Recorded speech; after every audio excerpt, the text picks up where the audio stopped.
İnşaat olmadığı için esnaf Aynen. Yatak sıkıntılarımız. geçen aya geldiği zaman olmadı. Yani bizim işte inşaat olmadığı müddetçe onlardan birileri kira da alıyoruz. Ama biz birebir hem onların işlemesi hem onlara şeref verdiniz. dualarınızı teşekkür ederim. Başkalarına inşallah Yollarınız açık olsun. inşallah. Açık etsin. Muhalefet küçükler şu aç kalan vatandaş onun için dükkanı kapatan vatandaş olur. Kapatın iki tane yan dükkanı kapamış olur. Biz de ayakta durmayız. Biz vatandaşı için geçen mahalle biliyorsunuz niye çıkmışsın? Hiç kimse gelip bizi sormuyor. Herkes gibi diğer partiler gibi lüks otellerde parti kendi parası olan makamı olanları çağırıyor. Hiç kimse vatandaşın derdini dinlemiyor. Biz bir buçuk sene sürekli seçim şeyine bakıyoruz. Ben emeklilikte yaşa takılmışım. Mesela 6 yıldır emekliyim. 53 yaşındayım. Evet. Bir tane çocuğum var. Emekli olmam lazım. Olamıyor. İnşallah bu seçimler olur. Yeni taze kan gelir. Vallahi gelecekten umutluyuz. Şu an umudumuz yok ama gelecekten umudumuz yok. Evet. Çünkü her ne kadar bizim geçmiş 10 yıldır siyasette. Evet.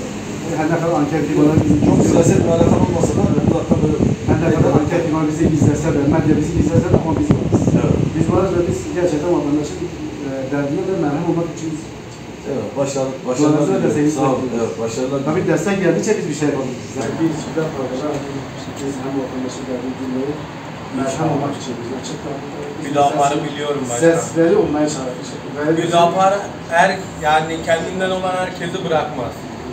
Bırakmaz. Sonucu ne olursa olsun. Biz bütün vatandaşları biz kuşatıcı bir parti olarak. İnşallah. Dersek gelirse sen vatandaş için yapalım. Söz başkan. Biz inşallah bu günler geçecek. Dualar dersenizi bekliyoruz. Allah büyük. Hem vatandaşı sesçi olmak için biz de vatandaşı geziyoruz. Ayağınıza sağlık. Dualarınıza dersenizi bekliyoruz. Yenişehir ikinci esnafı olarak biz esnaf ziyareti yaptık parti olarak.